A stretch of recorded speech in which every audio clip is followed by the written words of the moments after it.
si cette atmosphère demeurait, une atmosphère d'hésitation de la part des Israéliens et une atmosphère de suspicion de la part des Palestiniens, je crains que, comme dans beaucoup de cas, les espoirs suscités n'aient une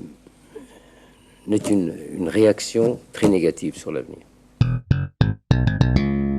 Pour celui qui feuillette un atlas ou un livre d'histoire, le Maroc apparaît d'emblée comme un vieux pays à la civilisation millénaire, enraciné en Afrique, à 2 pas de l'Europe, monarchie incarnée par le roi Hassan II depuis 1961.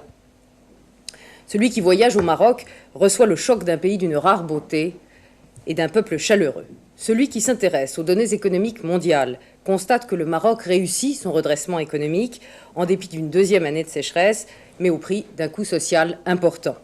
Celui qui s'intéresse aux relations israélo-arabes, c'est les efforts déployés par le Maroc en faveur de la paix, sujet d'actualité s'il en est cette semaine. Pour celui qui se préoccupe de la défense des droits de l'homme, même si la connaissance des progrès accomplis ces dernières années, avec notamment l'inscription des droits de l'homme dans la Constitution marocaine et la création d'un comité consultatif des droits de l'homme, la lecture du dernier rapport d'Amnesty International appelle encore beaucoup de questions. De tout cela, nous allons parler, mais aussi de l'intégrisme musulman, des relations entre le Maroc et la communauté européenne, du conflit en Bosnie ou des mesures proposées par Charles Pasqua concernant les étrangers en France. Bonsoir Majesté, merci de recevoir 7/7 au Palais Royal à Rabat, au moment où le Maroc, disent tous les observateurs étrangers, est à un tournant politique.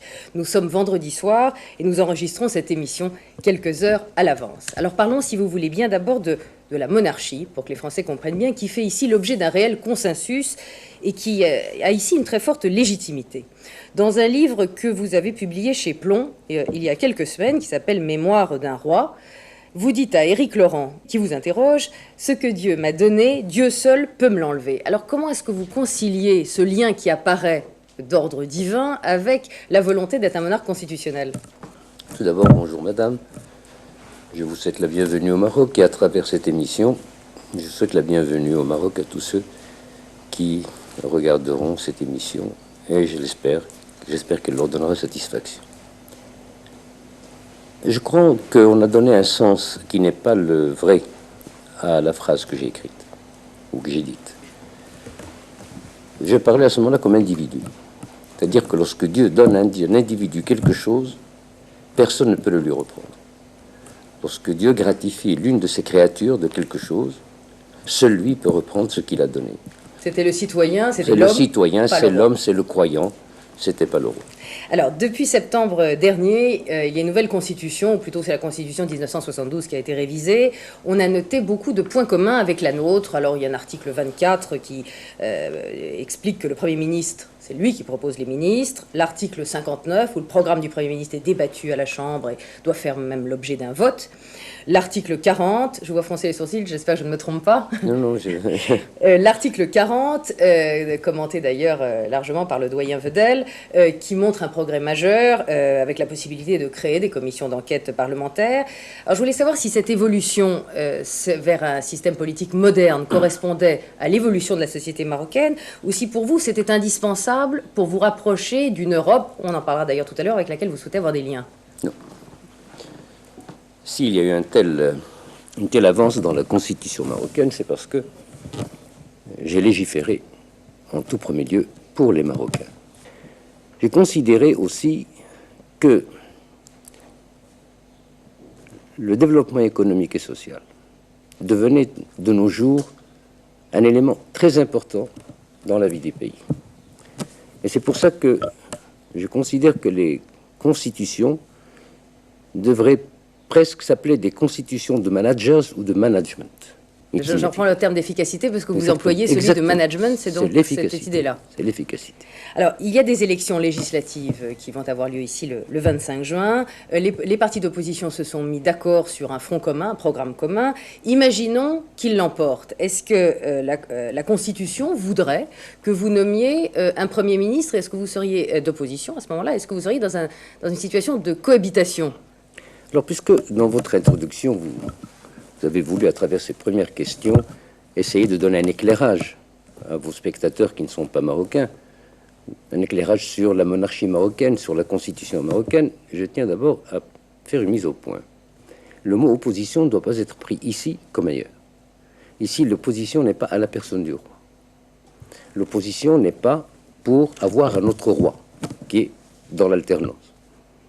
Donc l'opposition, c'est l'opposition par rapport au gouvernement en place. Mais j'ai dit que la monarchie, d'ailleurs, était oui, aujourd'hui absolument contestée. Donc, le fait de voir comme une percée extraordinaire que je prenne comme Premier ministre un homme de ceux qui étaient dans l'opposition ne constituerait pas du tout une première extraordinaire. Elle ne serait que la logique si l'on voulait suivre implacablement la logique de la Constitution. Mais si bien qu'avoir un Premier ministre d'opposition ne vous poserait, considéré faisant partie des partis d'opposition aujourd'hui, ne vous poserait aucun problème. C'est donc envisageable? Plus qu'envisageable. Et je suis sûr que celui que je choisirai se considérera comme étant privilégié sur le plan de la confiance que je lui fais, et très certainement très heureux de travailler à mes côtés, car en plus de cela, j'entretiens des rapports personnels avec beaucoup de membres de tous ces partis d'opposition. D'opposition à l'ancienne majorité. On parlait du futur gouvernement tout à l'heure. Une femme ministre au Maroc, c'est pensable? C'est possible? C'est pensable, d'autant que, comme le dit l'adage juridique, enfin, tout ce qui n'est pas interdit formellement est autorisé. Vous en pensez quoi, vous-même? Je pense que rien n'empêcherait une femme d'être ministre. Vous le souhaiteriez? Mais je vais vous dire une chose. D'abord, les femmes sont très travailleuses. Certes. Oui. Parce qu'elles veulent montrer qu'elles sont capables d'être aussi bonnes que les hommes, si ce n'est meilleur. Mais il y a en elles un élément positif très important. Et je crois que je vais faire plaisir à toutes les femmes du monde, parce que c'est la réalité.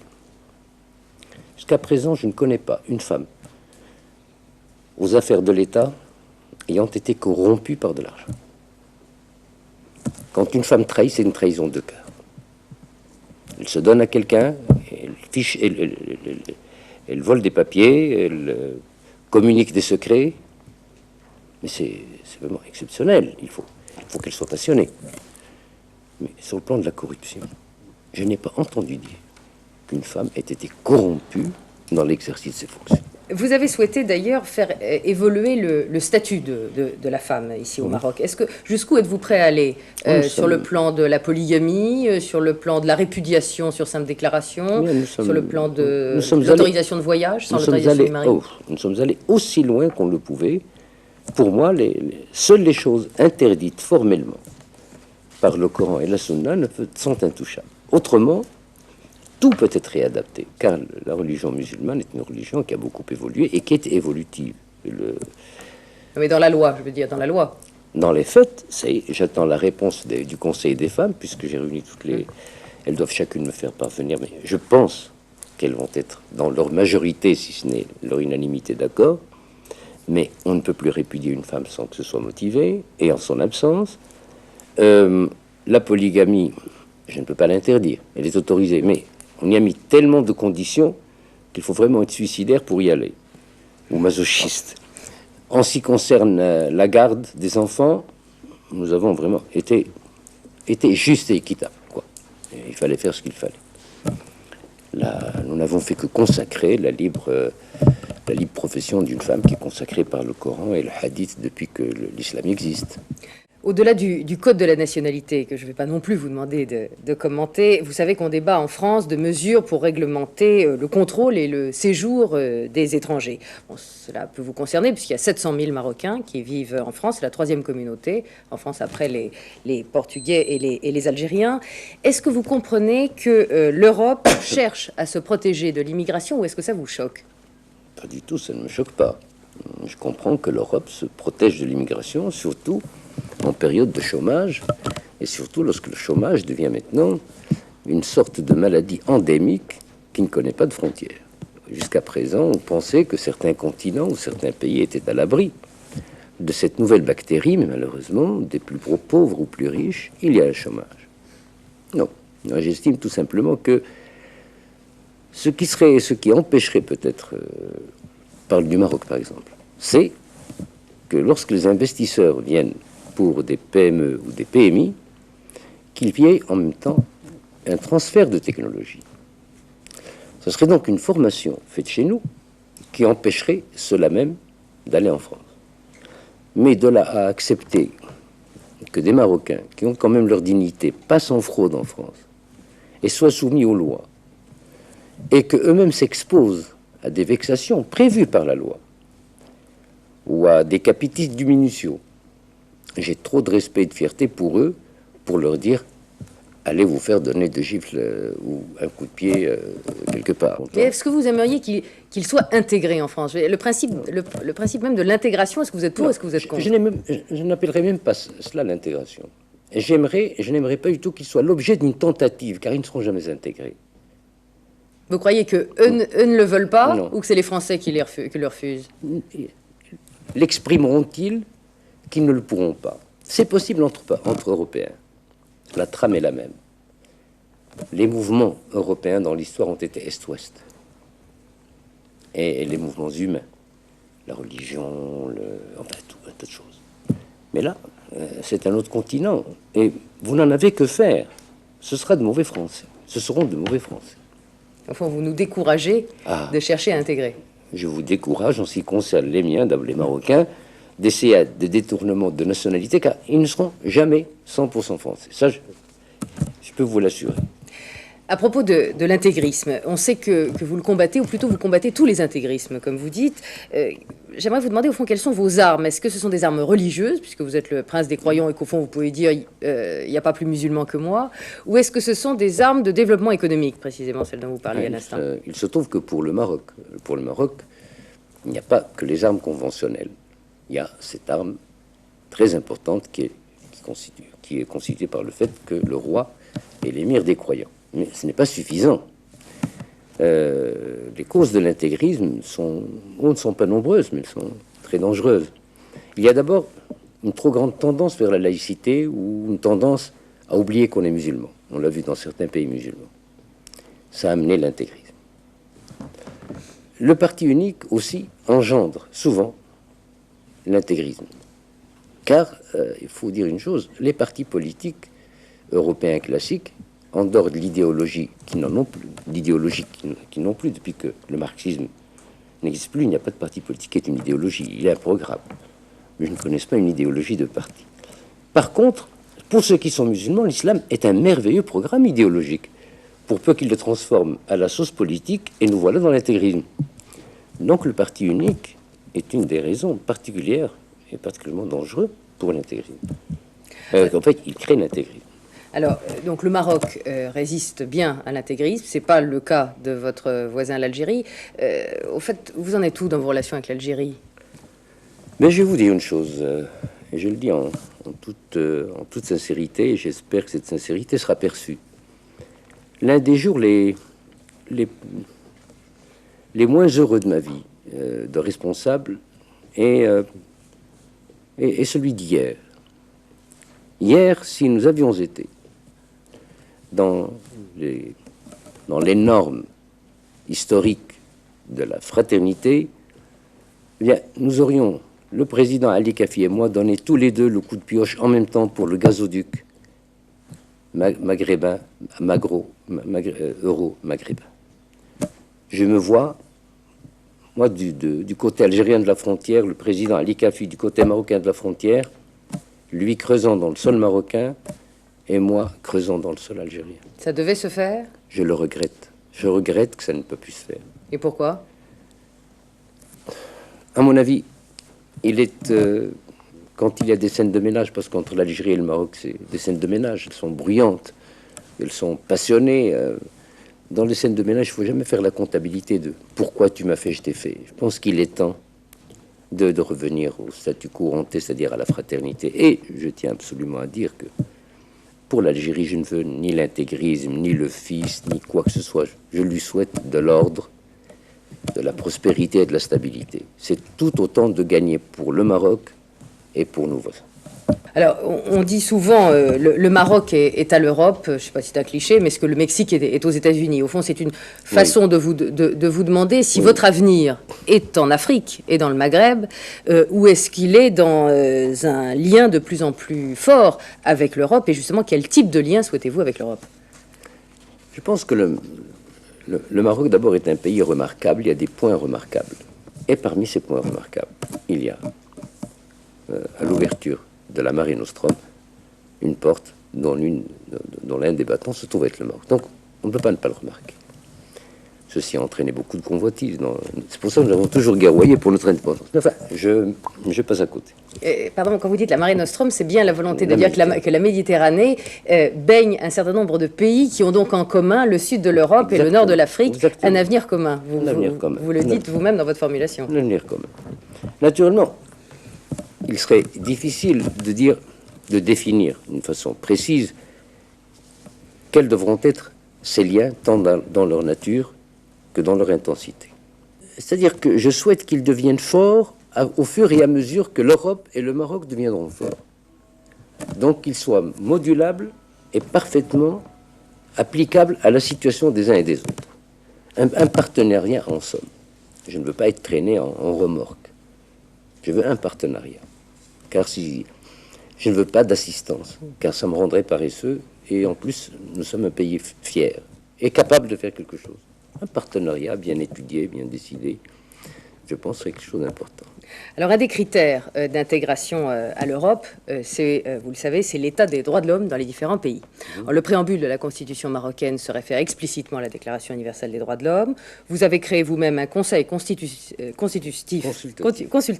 des droits de l'homme où sont associés des ministres, des syndicats, des représentants de tous les partis, des personnalités de tous les bords. Et la communauté internationale reconnaît avec beaucoup de satisfaction des changements importants qui ont eu lieu au Maroc, notamment depuis 2 ans. Est-ce que, pour vous, aujourd'hui, l'instauration d'un État de droit au Maroc est un processus irréversible?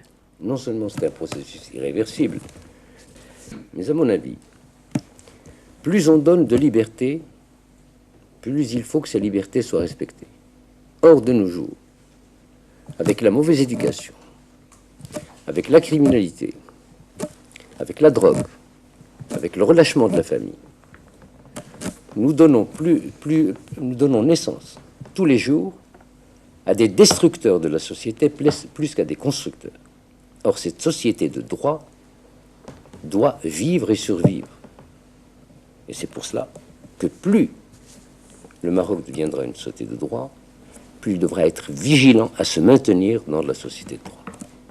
Alors, le dernier rapport d'Amnesty International du mois dernier chiffre encore à des centaines le nombre des disparus dont les familles sont aujourd'hui sans nouvelles. Ce rapport vous demande solennellement de les libérer. Qu'est-ce que vous avez envie de répondre à Amnesty? D'abord, je vais dire à Amnesty International que c'est une vieille boîte complètement défraîchie, qui ne sert plus à rien. Elle a été créée par un Irlandais aigri, et puis par la suite, elle est prise en main par des mouvements gauchisants, jusqu'à ce que la Russie à Helsinki fasse le marchandage avec le président Carter sur les droits de l'homme. Et Amnesty International a servi de cheval de Troie dans cette affaire. Or, Amnesty International n'est sacré par personne, n'a reçu le baptême de personne, aucune bonne ou mauvaise fée n'était au-dessus de son berceau lorsqu'elle est née. Je ne vois pas ce qu'elle vient faire en mettant le nez dans nos affaires. C'est une ONG reconnue internationale par tous les pays, puisqu'elle a dénoncé les tortures et les exactions dans tous les pays, y compris dans les pays communistes. Pour moi, elle n'est plus respectable à partir du moment où elle ment. Je suis prêt à accepter qu'elle me fasse un procès si ce que je dis est faux. J'accepte le procès, mon pays accepte le procès. Mais qu'elle vienne prouver qu'il y a des centaines de détenus. Qu'elle vienne le prouver. Vous dites aujourd'hui qu'on vienne chez moi. Qu'elle vienne le prouver, qu'elle amène avec elle tous les avocats du monde. Mais si par contre il s'avère qu'elle a raconté des histoires depuis des années, alors là, il faut qu'elle-même se dise qu'on pourrait lui demander des sanctions. Il y a un comité des droits de l'homme aux Nations Unies qui, en 90, s'est intéressé au Maroc et a demandé où étaient Tazmamart et Kalat Mgouna, qui étaient des centres c'est un centre de détention. De tourisme, madame. De tourisme. Oui, c'est la capitale des roses. Tazmamart, oui, existait effectivement. Il y avait à Kalat Mgouna, d'après ce rapport des Nations Unies, un centre de détention secret. Ah mon Dieu, Kalat Mgouna, c'est la capitale des roses. Ils connaissent mal la géographie du Maroc. Il peut y avoir des centres de détention dans des lieux qui sont prévus de tourisme. Non, c'est pas possible. Et alors, justement, quand ils ont demandé où était Tazmamart, les autorités marocaines ont répondu que ce centre de détention ne figurait pas sur les listes justement du ministère de l'Intérieur. Or, depuis, Tazmamart a été rasé. Alors, ils sont allés voir. C'est la limite pour justement à venir voir chez vous. Oui, parce que vraiment, Tazmamart n'avait, je ne dirais pas qu'il n'avait pas d'objet. Il avait une existence et un objet. Tazmamart n'ayant plus d'objet, les gens y étant relaxés, nous n'avons rien à faire de cette vieille bâtisse, nous l'avons rasée, tout simplement. Ce n'était pas pour mettre de la poussière sous le tapis, mais elle devenait inutile. Dans le cadre nouveau, alors nous l'avons rasée.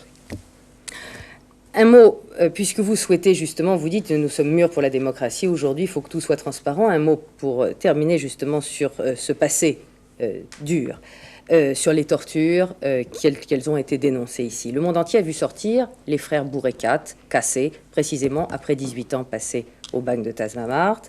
On a vu sortir Abraham Serfati de prison. Après 18 ans passés, d'ailleurs, le hasard veut qu'il publie un livre la semaine prochaine avec sa femme Christine sur son autobiographie. J'ai rencontré moi-même à Paris un fils d'un disparu le disparu s'appelle Belkacem Ouzane, qui a disparu il y a 20 ans, le jour même de sa libération par le tribunal militaire dans au siège de la prison de Kénitra. Est-ce que vous dites aujourd'hui, il y a 20 ans, cet homme... Il y a 20 ans, il n'y avait pas de procès au tribunal militaire. Il y a 20 ans, nous sommes en 97. Nous sommes en 93. C'était 73. En 73, cet homme a disparu, plus personne n'a sa trace. Les disparus au Maroc, ça a existé selon des rapports précisément que vous contestiez à l'instant. Mais est-ce que vous dites en tout cas pour l'avenir, plus jamais ça pour mon pays? Je dis plus jamais ça, mais je dis surtout plus jamais une partie infime de ça, car le reste, je le conteste, sur le plan du nombre. Je ne conteste pas le fait que, mais de là qu'on fasse du détail, qu'on ne passe pas au semi-grossiste, mais on passe au grossiste, je ne suis pas un grossiste des détenteurs. C'est-à-dire, vous dites, il y a eu des exactions, mais pas autant qu'on le dit. Oui, mais pas autant qu'on dit. Et vous-même, pour le cas de ce garçon dont vous me parliez, madame, pour vous faire plaisir et pour vous convaincre, nous sommes prêts à ouvrir avec vous un dossier quand vous aurez le temps. Vous n'avez qu'à nous donner tous les éléments. Je serai très heureux que vous vous trompiez, car ça vous ferait plaisir. J'aimerais beaucoup. Mais je serai malheureux que vous ayez raison, et je vous le dirai si vous avez raison. Alors, dans votre livre, où Éric Laurent vous interroge précisément là-dessus, et sur des conditions de détention très dures, notamment à Tazmamart, et vous répondez « Je n'ai pas à surveiller l'intendance des lieux de détention ». Effectivement. Quand vous avez eu connaissance de l'intendance, est-ce que vous avez pris les sanctions contre ceux qui ont torturé dans ce pays? Immédiatement. Il n'y avait pas de torture, madame. Ça, je puis vous assurer qu'il n'y en avait pas. Mais immédiatement, j'ai donné des instructions et je n'étais pas au courant. À Majesté, tout de suite, les négociations israélo-arabes. Une phase s'est terminée cette semaine, sans visiblement déboucher sur un texte commun. On a l'impression qu'aujourd'hui, tout le monde se parle, mais que la paix n'avance pas. Vous avez pris conscience du problème depuis longtemps, dès 56.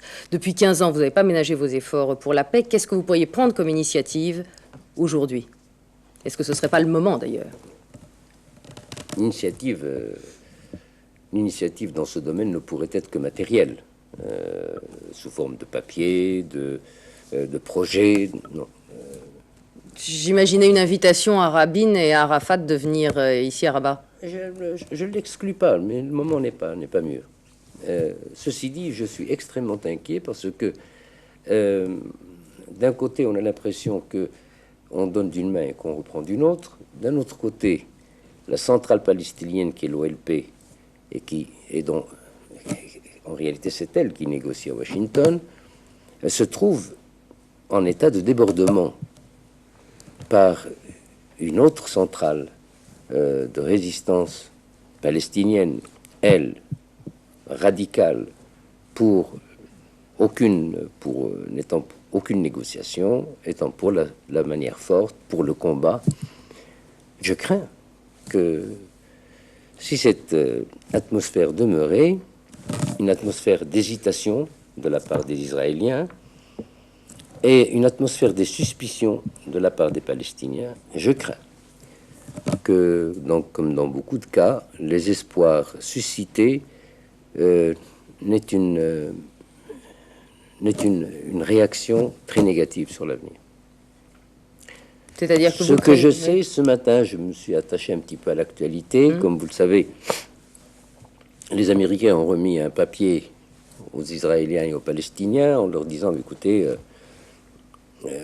les Palestiniens ont refusé ce papier en considérant que ce papier n'était pas équitable, car il donnait tout aux Israéliens et rien aux Palestiniens. Ils l'ont dit aux Américains.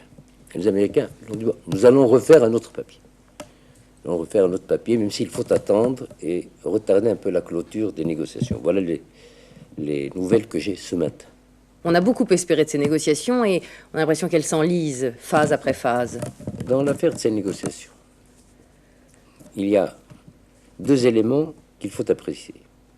Les résultats doivent être obtenus le plus tôt possible. Ça, je jouerai le court terme. Les fruits bénéfiques sont dans le moyen et le long terme.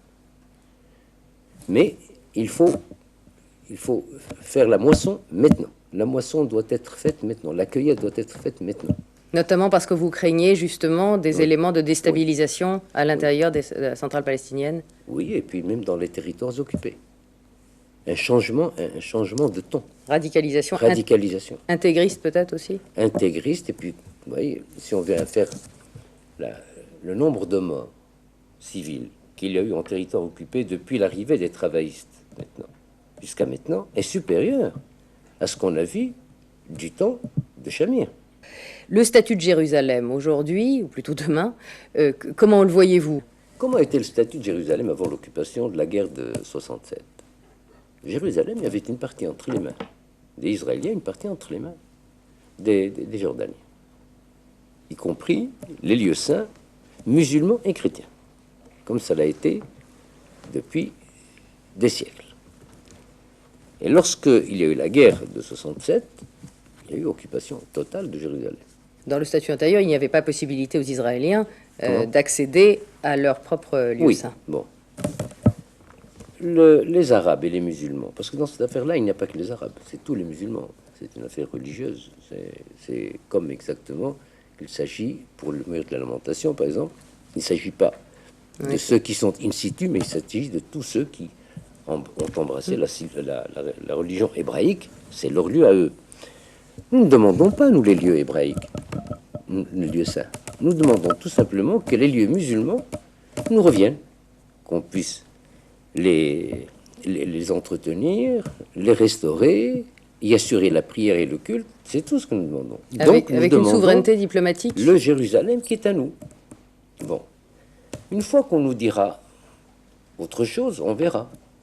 Je pense que le statut hanté sera difficile à atteindre. Je pense qu'il faut absolument se dire que ce qui a été pris par la violence ne saurait être considéré comme définitif. Or, les parties musulmanes de Quds doivent nous revenir. C'est le minimum que l'on nous doit.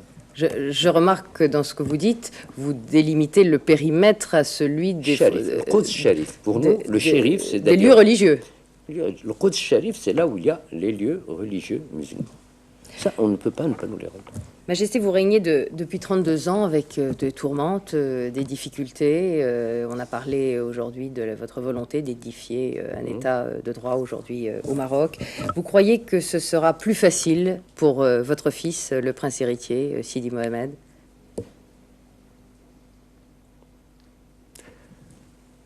Je ne lui souhaite pas que ce soit facile.